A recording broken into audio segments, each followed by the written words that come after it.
नमस्कार, मैं हूं माही सिंह और आप देख रहे हैं निक्साई न्यूज। उत्तर प्रदेश की राजनीति एक अलग मोड़ लेती हुई नजर आ रही है। जी हां, आपको बता दें, मायावती बीते लोकसभा चुनाव में उनको किसी भी तरीके का कोई फायदा देखने को नहीं मिलता है। 432 सीटों पर प्रत्याशी उतारा, लेकिन किसी भी सीट पर जीत नहीं दर्ज कर पाई। ऐसे में उन्होंने अब दांव चलना चालू कर दिया है। जी हां, हरियाणा में इनेलो के साथ गठबंधन कर लिया है। वहीं देखा जाए तो मायावती ने यह गठबंधन 1998 में इनेलो के साथ किया था। अब वो गठबंधन अभय सिंह चौटाला के साथ करती हुई नजर आई। वहीं देखा जाए तो आकाश आनंद अब अपनी पहली रैली हरियाणा में 1 अगस्त को यानी कल करने वाले हैं। अब ये रैली उनके लिए कितने फायदेमंद होगी, मायावती के लिए कितनी फायदेमंद होगी, या आजाद इस पे मौके पर चौका मारते हुए नजर आएंगे। आज इन्हीं तमाम मुद्दों पर चर्चा करेंगे। जानते हैं कि आखिरकार अगर आकाश आनंद कम बैक करने के बाद पहली बार फिर से हरियाणा की रैली और जनसभा करते हुए नजर आएंगे तो उसका कितना फायदा होता हुआ नजर आएगा, क्योंकि सीतापुर का एक बयान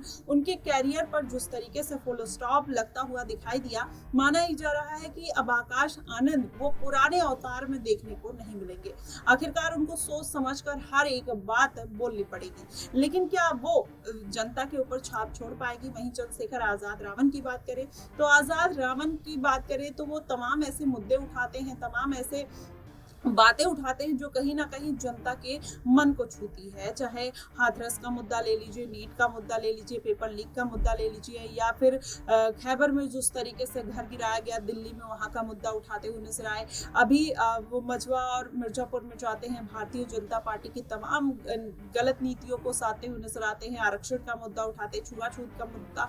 तो आप देखिए, जमीन से जुड़े मुद्दे जो कहीं ना कहीं दलित वर्ग जिससे परेशान रहा है, उसको चंद्रशेखर आजाद अगर उठाते हैं तो जाहिर तौर पर इसका फायदा उनको मिलता हुआ नजर आएगा। लेकिन वही अगर मायावती की बात किया जाए तो मायावती कहीं ना कहीं मुद्दों से अछूती रहती हैं, और अगर आकाश आनंद की बात की जाए तो कहीं ना कहीं वो भी इस मुद्दे से कटते हुए नजर आते हैं। ना कभी कोई ट्वीट करते हैं और ना कभी किसी पार्टी के साथ कोई जनाधार करते हुए नजर आते हैं, ना किसी तरीके से तालमेल बैठाते हुए नजर आते हैं।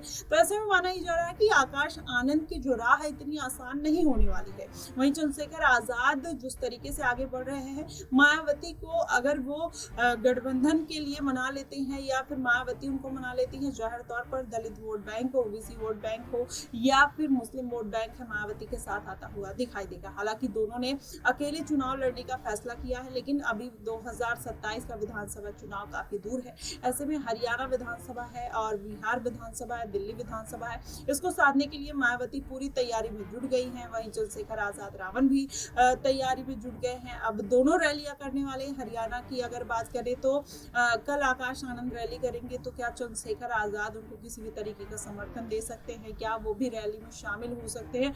ये तमाम कहीं ना कहीं कवायदे हैं। जनता भी यही चाहती है कि आजाद और आकाश एक साथ आ जाए, लेकिन अब जनता को कहीं ना कहीं मुश्किल हो गया है अपना दलित नेता चुनने में। लेकिन चंद्रशेखर आजाद जो तमाम मुद्दे उठाते हैं और कहीं ना कहीं वो मुद्दे जनता से जुड़े होते हैं, तो वो कहीं ना कहीं अब इस बात की क्लियरिटी जनता को भी मिलती हुई नजर आ रही है कि चंद्रशेखर आजाद रावण ही वो दलितों की नेता है। और कहीं ना कहीं अगर ये भी देखा जाए तो काशीराम जी की जो विरासत है, जो सिद्धांत है, उसको बढ़ाने की कोशिश अब मायावती नहीं बल्कि चंद्रशेखर आजाद रावण करते हुए नजर आ रहे हैं। जिस तरीके से संविधान को बचाने का मुद्दा आजाद छेड़ते हैं, ऐसे में ये भी माना जा रहा है कि अब मायावती की वो सारी जिम्मेदारी उन्होंने उठा ली है, काशीराम जी की वो सारी जिम्मेदारी उठा ली है, भीमराव अम्बेडकर जी की वो सारी जिम्मेदारी उठा ली है जो मायावती ने कभी उठाई थी। अब मायावती का ये धूमिल चरित्र कितना आगे बढ़ेगा, या फिर जो एक धूमिल इतिहास अब क्या फिर से नई कहानी लिखता हुआ नजर आएगा,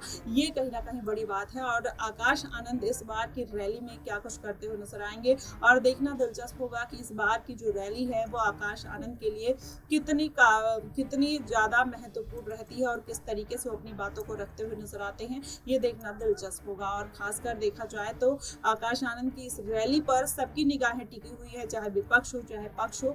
अब ऐसे में आकाश आनंद क्या कमाल करके दिखा पाते हैं, ये देखना दिलचस्प होगा। फिलहाल आपको क्या कुछ लगता है कि इस बार की रैली में चंद्रशेखर आजाद आकाश आनंद के साथ जाएंगे या फिर अकेले ही आकाश आनंद ताल ठोकते हुए नजर आएंगे? आप हमें कमेंट बॉक्स में जरूर बताइएगा। फिलहाल के लिए बस इतना ही। देश और दुनिया की तमाम खबरों के लिए हमारे साथ बने रहिएगा निक्साई न्यूज पर।